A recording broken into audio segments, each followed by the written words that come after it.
Conakry, 13 mars 2017. Bonsoir, merci de l'attention et bienvenue dans cette édition dont voici le sommaire. Plus de 23 millions de dollars pour le secteur agricole et la pisciculture. L'accord de prêt vient d'être signé à Conakry. Le programme présidentiel de la relance des produits d'exportation fait du schéma.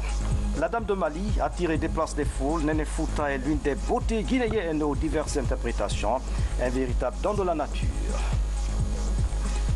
Sport avec la 4e édition de la Coupe du Monde de roll-ball. La Guinée remporte la médaille de bronze. Le sport guinéen reprend son souffle.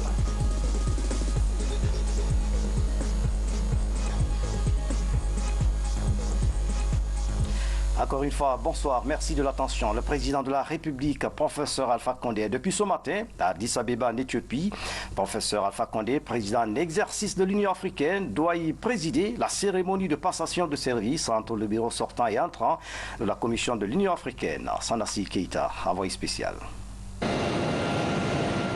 C'est ce lundi 13 mars 2017 que le président en exercice de l'Union africaine est arrivé à Addis Abeba, la capitale éthiopienne. Professeur Alpha Condé est venu pour présider la cérémonie de passation de service entre la nouvelle équipe de la Commission de l'Union africaine et l'ancienne. L'événement aura lieu ce mardi 14 mars 2017, ici au siège de l'Union africaine. Une occasion pour le président en exercice de l'Union africaine de féliciter les deux équipes tout en encourageant l'équipe entrant de la Commission de l'Union africaine surtout à se mettre très rapidement au travail pour la cause du continent. Un continent que le président en exercice de l'Union africaine, professeur Alpha Condé, a aussi la lourde charge de gérer les questions des énergies renouvelables avec pour objectif de trouver les financements nécessaires. Et puis signature ce matin à Conakry d'un accord de prêt de 23 millions de dollars. Un financement additionnel à la première phase du programme de productivité agricole en Afrique de l'Ouest. Cette somme est destinée à la promotion de la pisciculture et à l'appui au programme présidentiel de la relance des produits d'exportation. Fodé Camara signe ce reportage. Cette série de signatures ratifie un accord de prêt de 23 millions de dollars à injecter dans les activités du programme de productivité agricole en Afrique de l'Ouest. Un financement additionnel qui balise la voie pour la seconde phase du WAP, un projet du ministère de l'Agriculture dont les 5 premières années se sont soldées par des résultats satisfaisants pour les producteurs sémenciers et autres acteurs du développement rural. On fait du financement additionnel parce que la première phase s'est bien passée. Comme je l'ai mentionné tout à l'heure, c'est un projet de 9 millions de dollars dont tous les décaissements ont été réalisés 6 mois avant la date de clôture. Mieux, nous avons fait des évaluations. Donc le revenu des bénéficiaires s'est accru de plus de 30%. Et les questions d'alimentation et autres ont été réduites. En Guinée en particulier, on estime que sur les 9 millions de dollars que nous avons investis, ça s'est traduit plus de 20 millions de dollars en termes de richesse nationale. Ce qui me semble intéressant dans cet accord de prêt, c'est qu'il va chercher aussi à promouvoir les efforts de recherche des pays d'Afrique de l'Ouest en essayant de mutualiser, donc ce qui permet aussi de mieux utiliser les ressources et puis surtout d'échanger avec nos pays voisins de la sous-région en ce qui concerne les innovations pour justement augmenter la productivité agricole, puisque vous savez que c'est un des défis que nous avons ici pour notre secteur agricole. Durant 5 ans, le programme de productivité agricole a accompagné tous les maillons de la chaîne de valeur de la filière riz. Cette nouvelle phase pointe à l'horizon avec des ambitions de diversification alimentaire par le soutien de la pisciculture et du programme présidentiel de relance des cultures d'exportation. On va consolider tous les résultats qui ont été acquis dans la première phase. Ensuite, on va procéder à une diversification avec la prise en compte de l'initiative présidentielle pour l'accompagnement des filières de rente, des cultures de rente, notamment le café, le cacao et surtout aussi l'anacarde. Dans le domaine de la transformation du riz, l'appui du WAP a permis de toucher directement plus de 10 000 personnes, dont 80% de femmes, dans le cadre de l'étuvage et du décortiquage. À l'image des 2 présidentes des unions de groupements d'étuveuses de Guékédou et Koulé. deux femmes leaders couronnées récemment à Paris. Juste en info, les camarades de femmes étuveuses primées à Paris sont de retour à Conakry. Elles ont présenté ce lundi leur prix international au ministère de l'Agriculture. C'est au cours d'une cérémonie qui a regroupé cadres du département et partenaires au développement. Les récipiendaires ont été gratifiés par le gouvernement. Valérie Manet signe son reportage. Le monde rural multiplie son dynamisme afin d'atteindre l'autosuffisance alimentaire en Guinée. En témoigne ce prix d'une valeur de 20 000 € décroché à Paris par ces deux étuveuses de coulée de Guékédou. Ces femmes ont connu un parcours difficile mais aujourd'hui bénéfique dans la transformation du riz. Ce prix, qui est un motif de satisfaction, devrait permettre le perfectionnement du métier d'étuvage. Je suis très contente pour ce prix parce que ce prix a été gagné pour toutes les femmes de la Guinée, pas pour les femmes de la forêt seulement. Ça, le prix a été dédié à toutes les femmes et même le président de la République de Guinée. Ce prix est dédié à monsieur le professeur Alpha Condé. Nous étions au nombre de 4. Il y avait une Canadienne, une Ghanéenne et nous les deux Guinéennes. Donc c'est vraiment un atout pour la Guinée. Pour les autorités, l'organisation et la bravoure de ces femmes honorent tous les Guinéens. C'est pourquoi cette cérémonie a été organisée pour les rendre hommage, mais aussi pour un accompagnement afin d'accroître leur rendement. Ces deux activités sont quasiment complémentaires. Vous avez vu que c'est au niveau du WAP, au niveau du programme sur la productivité agricole africaine, où nous avons signé avec Madame le ministre des Finances et le représentant de la Banque mondiale un prêt additionnel sur ce projet-là, qui a pour but principal de travailler sur les activités de production et d'amélioration des activités de l'aval des filières, notamment de la filière riz. Et le WAP a beaucoup travaillé sur la production de semences, sur la transformation, l'étuvage, l'entrepreneuriat concernant la filière rizicole. Et donc, c'est un résultat quasiment consécutif à ces activités du WAP. Ce sont les activités sur lesquelles nous pouvons capitaliser. C'est une des grandes avancées d'améliorer la qualité de notre production locale de riz. Les partenaires comptent s'investir dans l'agriculture au moment où le pays se relève peu à peu d'Ebola. Le programme alimentaire mondial veut multiplier sa commande. Cette année, 1166 tonnes de riz sont attendues par l'organisation onusienne en région forestière. Moi, j'ai pris le temps de pouvoir les visiter. J'ai été impressionné par le travail qu'elles font. Vous savez que nous, au PAM, on investit au niveau des cantines scolaires, au niveau de la réhabilitation nutritionnelle. Et donc, nous travaillons à travers l'approvisionnement de la nourriture. Nous avons pensé que ce serait une très bonne stratégie pour changer notre vie. Essayer d'acheter localement pour essayer de catalyser la transformation de l'agriculture locale. Le riz local, étuvé par ces femmes, sert de nourriture à plus de 1628 élèves répartis dans 87 écoles dans les préfectures de la forêt. Par cette union, la Guinée se lance dans la course pour atteindre l'autosuffisance alimentaire. Pour l'heure, près de 3000 femmes attendent d'être formées dans les techniques entrepreneuriales dans la région de Nzérékoré.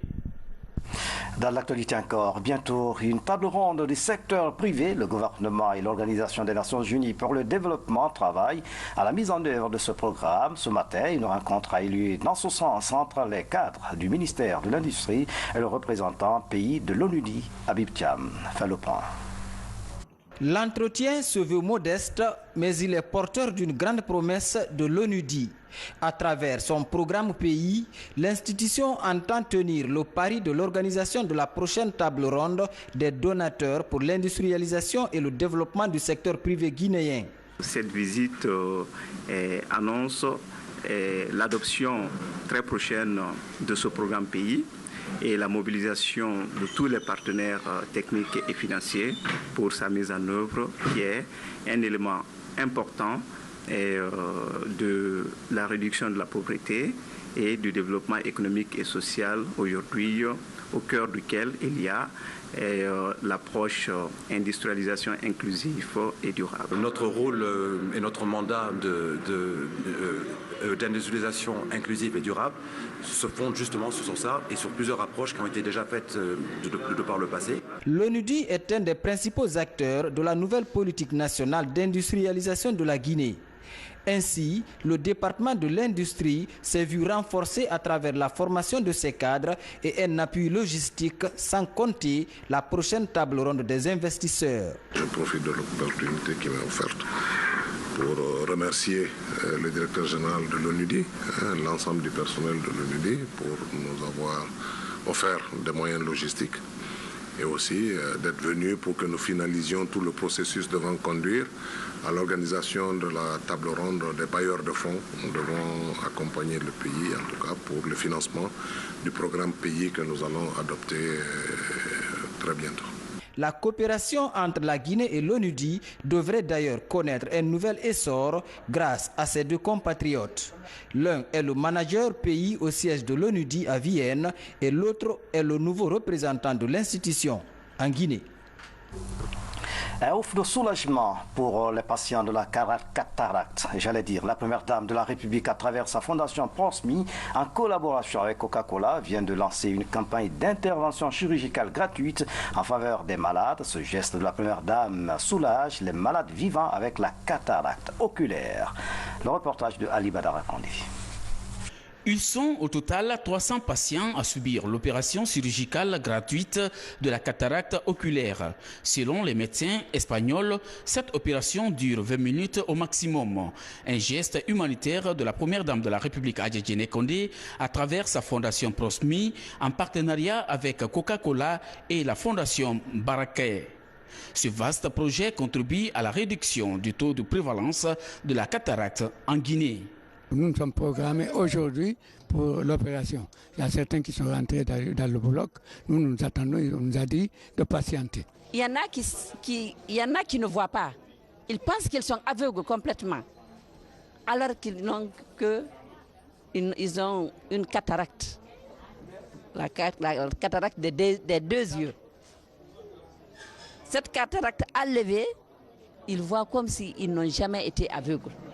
Donc si tu vois une personne qui fait ça pour une pauvre personne, ça, on appelle ça le sacrifice. D'après les spécialistes de la santé, la cataracte constitue l'une des premières causes de la cécité dans le pays. C'est pourquoi les techniciens de la Fondation Prosmi et de Coca-Cola invitent la population à prendre part à cette opération gratuite. Avant de lancer un appel, remercier son Excellence Madame la Première Dame pour son leadership, pour sa clairvoyance, n'est-ce pas, au profit du peuple de Guinée.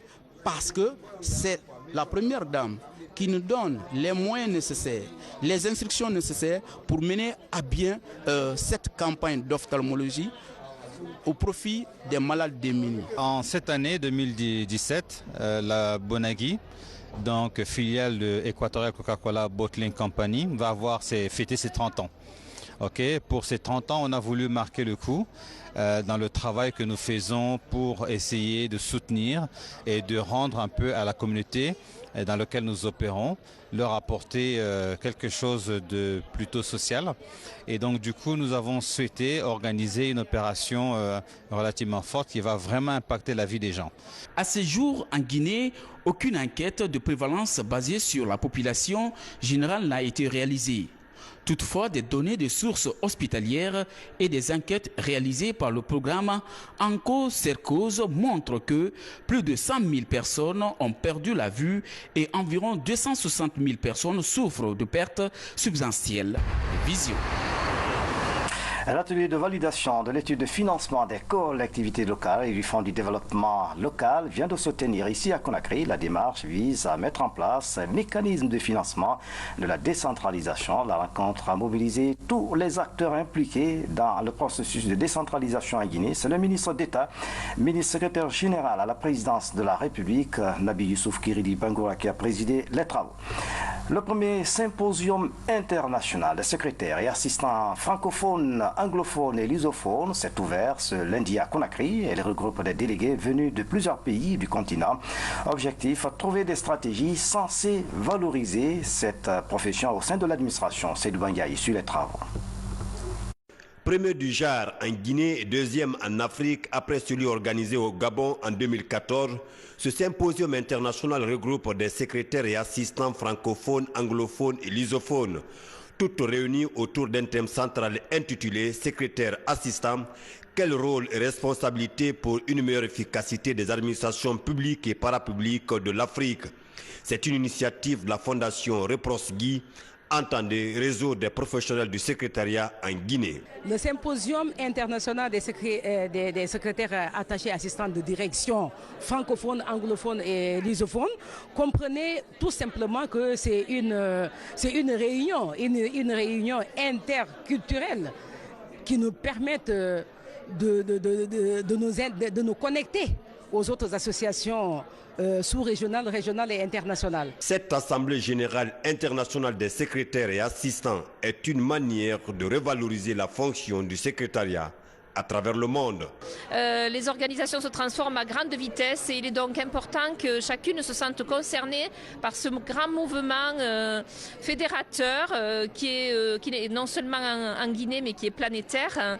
Et il convient très rapidement de se mettre en mouvement pour s'adapter à toutes les évolutions de nos métiers sous l'impact de la révolution numérique. Puisque c'est une première, tout ce qui est première en République de Guinée, c'est Guinée is back. Donc ça reflète tout. Et puis le fait qu'il y a eu beaucoup de pays présents ici, cela c'est très significatif. Il faut les encourager à aller de l'avant. Et cette concertation, cette communication entre les pays, parce que ça varie d'un pays à un autre pays, ça fait avancer. Durant une semaine, diverses problématiques liées au métier de secrétaire seront mises sur table en vue de rendre plus efficaces les administrations. Les travaux se poursuivent ici à Conakry. La 61e session des Nations Unies sur la condition de la femme a ouvert ses travaux à New York aux États-Unis. Vous voyez donc en image sous le thème autonomisation économique des femmes. Cette session va évaluer les progrès accomplis dans la mise en œuvre des conclusions de la 52e session relative aux objectifs du millénaire pour le développement en faveur des femmes et des filles. Fatoumata Samoa, notre reporter, reviendra en détail dans nos prochaines éditions d'information. Ici à Conakry, le marché Avaria attire de nombreuses femmes qui développent des petits commerces. Là-bas, on y trouve plusieurs articles à des prix raisonnables. Ces marchandes vivent en harmonie, sans distinction d'âge. Sayon Keita, Bienayant Sané ont visité ce petit marché qui draine des foules tous les jours. Images et commentaires. Nous sommes dans le marché du changement, communément appelé marché Avaria, un espace public de commerce, l'un des plus convoités par les femmes et filles du pays. Ici, il existe des grossistes, mais aussi les détaillants avec des marchandises de tout genre. Ça marche très bien.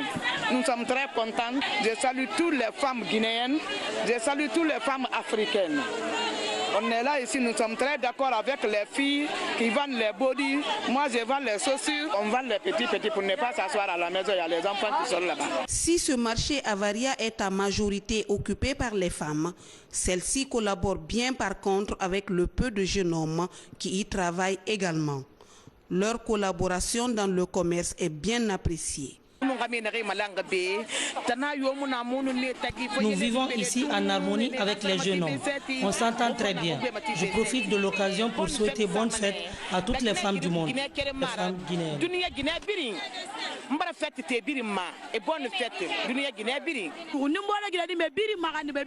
lance un appel à toutes les jeunes filles de faire le sérieux, car c'est le travail qui paye. Ces braves femmes ne veulent pas croiser les bras. Elles se battent pour subvenir à leurs besoins et surtout obtenir leur autonomisation. Mois de la femme, mois de mars, mois de la femme. Merci Yéné Yansani. Une trentaine d'agents de la police, de la gendarmerie, de la protection civile sont à l'école de la santé. Cette formation assurée par des experts américains est axée sur les maladies infectieuses. L'initiative vise à protéger les services de sécurité contre ces maladies. Ici à Gaba, Fatima Touyalo, reportage. Ils sont des experts américains qui forment plus d'une trentaine d'agents de la police, de la gendarmerie et de la protection civile. Une formation axée sur la biodiversité et la sensibilisation sur la lutte contre les infections. Nous pensons qu'à la fin de cette formation, les stagiaires que nous avons reçus ici vont sortir avec une connaissance pratique sur la biosécurité et la manipulation des produits dangereux, et que cette formation sera démultipliée au niveau d'autres personnes. Cette formation permettra aux agents de contrôler les mesures de protection des maladies épidémiologiques et la remise à niveau de la gestion de toute maladie infectieuse. Aujourd'hui, on a les techniques de prise en charge. C'est un atelier qui est très important pour nous. La trentaine d'agents sera ainsi outillée en techniques et méthodes de prévention des agents, surtout en santé sexuelle. Et puis le nouveau préfet de Dinguiraye vient d'effectuer une tournée dans les 7 collectivités relevant de son ressort. Le lieutenant-colonel Mamadou Lamarana Diallo est allé s'enquérir des préoccupations des populations. Suivez le compte-rendu de Mamadou Patibali. Nommé récemment à la tête de la préfecture de Dinguiraye, le lieutenant-colonel Mamadou Lamarana Diallo vient au contact des populations de cette collectivité de sa sphère géopolitique. Le nouveau préfet a rappelé le message de paix, d'unité et de progrès du chef de l'État. L'objectif de ma mission à Dinguiraye ici, c'est de passer par tous les moyens et de non seulement maintenir la paix, faire tout passer par tous les moyens pour que tout le monde conjugue les mêmes verbes, pour ne pas qu'il y ait de crimes et pour qu'il y ait vraiment de développement, parce que c'est ce qui compte. Au cours de cette visite, les maires, les sous-préfets, les jeunes, les femmes, les imams et les sages ont apprécié les efforts du gouvernement et ses partenaires pour les nombreux acquis et réaffirmé leur engagement à soutenir le chef de l'État dans ses efforts de développement socio-économique. Les responsables locaux ont évoqué certaines difficultés qui entravent le développement de leur collectivité. Il s'agit notamment du manque d'infrastructures dans les zones de production, l'insuffisance de forage et de personnel. La lutte contre le vol de bétail, l'insécurité, la promotion du secteur agropastoral et l'appui au groupement ont été également des sujets de préoccupation. Je vous le disais en titre, la Guinée, c'est merveille culturelle. La Dame de Mali continue d'attirer et séduire de nombreux touristes. Découverte vers les années 30 par un administrateur colonial, Néné Fouta, comme on l'appelle affectueusement, est l'une des beautés guinéennes aux diverses interprétations. Notre reporter, Sori de Kera, nous amène à la découverte de ce magnifique don de la nature. Regardez. Le mont Loura, l'un des plus hauts sommets de la Guinée. Il mesure 1538 mètres. Il porte en sa façade est la gracieuse Dame de Mali. Elle est encore appelée Néné Fouta. Selon une interprétation purement mythique, cette merveille de la nature est le symbole d'une femme punie pour infidélité à son mari. Les scientifiques, pour leur part, résument l'histoire de la Dame en un simple phénomène d'érosion de la nature. En 1982, d'autres observateurs ont découvert sur le même massif l'image d'un sage au côté droit de la Dame. Moins perceptible que celle-ci, le symbole des deux est interprété aujourd'hui comme un exemple de paix, d'union et de développement.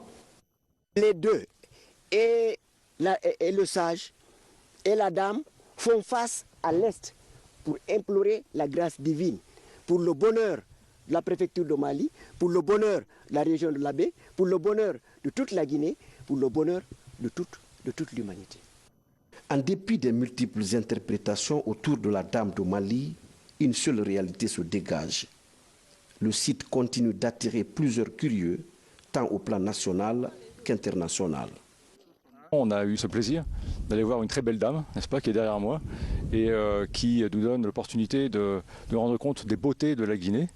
Je pense qu'on peut se rendre compte que la Guinée a énormément à offrir et qu'il faut aussi regarder la beauté culturelle, la beauté des gens et aussi de ce qui les entoure. Alors que nous venons de célébrer la journée internationale des femmes, je pense que c'est tout un symbole que nous donne ce site fabuleux. Mali est une préfecture aux énormes potentialités touristiques. Pour lui permettre de jouir de cette richesse, le rêve de ses fils est la réalisation d'un centre hôtelier de standing international sur ce site. Un site qui abrite ce couple mystérieux au regard essentiellement orienté vers le soleil levant. Sori de Kera, merci pour ce reportage. La préfecture de Kouroussa a désormais son arbre à palabres. Il s'agit d'un vestibule ancestral situé à Douako. C'est le lieu où les problèmes familiaux seront débattus sous l'autorité des sages. L'événement a mobilisé une trentaine de villages et les identités socioculturelles de la Haute-Guinée. Moussa Bangoura et Silati Kourma.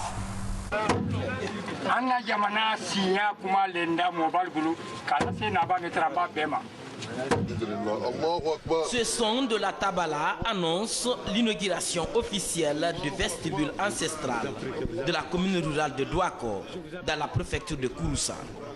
Ce vestibule servira désormais d'arbre à palabres où tous les problèmes socioculturels des 12 villages seront discutés.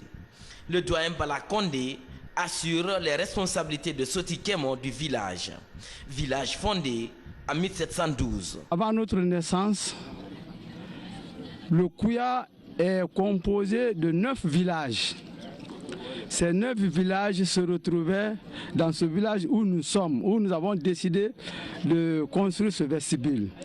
Ce développement, il est là quand tout le monde s'écoute et qu'on discute de quelque chose pour cette contrée. C'est l'objectif de notre présence aujourd'hui à Kouyaouela, qui est le village doyen et qui a eu la chance d'avoir le vestibule construit par tous les villages de Kouya, sans exception. En plus de l'inauguration du vestibule ancestral, la population riveraine plaide pour la construction des infrastructures sociales et le désenclavement du village. Parlons à présent de cette médaille de bronze que notre équipe nationale de patineurs vient de remporter à la faveur de la 4e édition de la Coupe du Monde de rollball. Suivez la cérémonie de remise avec Fatoumata Yareyalo. Cette équipe nationale de patinage a quitté Conakry le 14 février dans des conditions difficiles avant de rallier Dakar, la capitale du Bangladesh, au compte de cette 4e édition de la Coupe du Monde de rollball. Tout un geste technique de qualité, ces jeunes patineurs guinéens ont livré des matchs très durs avec la Lettonie, le Pakistan, l'Indonésie et le Rwanda dans la poule C, avant de se qualifier en 8e de finale avec 6 points. Cette première participation a été toute une école pour ces patineurs guinéens. La cérémonie de clôture a été présidée par Madame le Premier ministre du Bangladesh. Ces jeunes patineurs ont arraché la 3e place en Afrique et la 19e au plan mondial. Nous avons battu l'Indonésie, nous avons battu aussi les Rwandais. Donc nous avons gagné 6 points, c'est ça qui nous a poussé d'être qualifiés. Donc je remercie la Fédération guinéenne de patinage. Depuis sa création en 2013, cette fédération guinéenne de patinage a participé à plusieurs compétitions africaines et remporté des médailles pour la Guinée aux frais de la fédération. C'est une immense joie pour moi encore une fois de se retrouver dans les locaux de notre ministère en charge des sports pour parler de cette jeune fédération qui aujourd'hui continue encore à arracher des médailles de haute lutte au nom de la Guinée à travers le ministère en charge des sports. Cette 5e victoire du patinage guinéen va ouvrir la porte aux autres fédérations nationales quant au soutien du département en charge des sports. Nous allons œuvrer à ce que vous qui venez avec des médailles d'or, des médailles de bronze, des médailles d'argent, que vous puissiez sortir de l'anonymat insultant dans lequel vous vous trouvez. Nous savons que nous n'avons pas pour le moment les moyens de nous construire une patinoire. Mais nous aussi, nous allons, à travers les uns et les autres, démarcher afin qu'ils puissent avoir un cadre d'entraînement. Ces patineurs guinéens méritent le soutien du département en charge des sports, histoire d'encourager ces héros qui doivent aller en Chine en septembre prochain pour participer à une autre Coupe du Monde en marathon. Voilà, cet élément de sport met fin à cette édition d'information. C'est la fin donc, de cette édition. À tous, merci de nous avoir suivis. Excellente soirée, où que vous soyez dans le monde. À demain.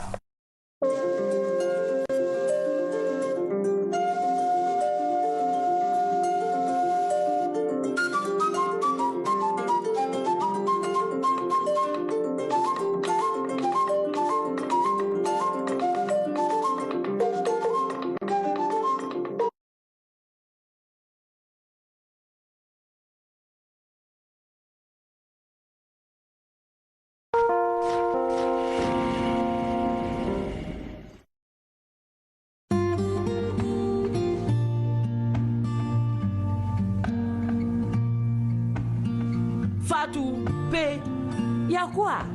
Tu t'es absenté à 2 réunions de serre. Que se passe-t-il?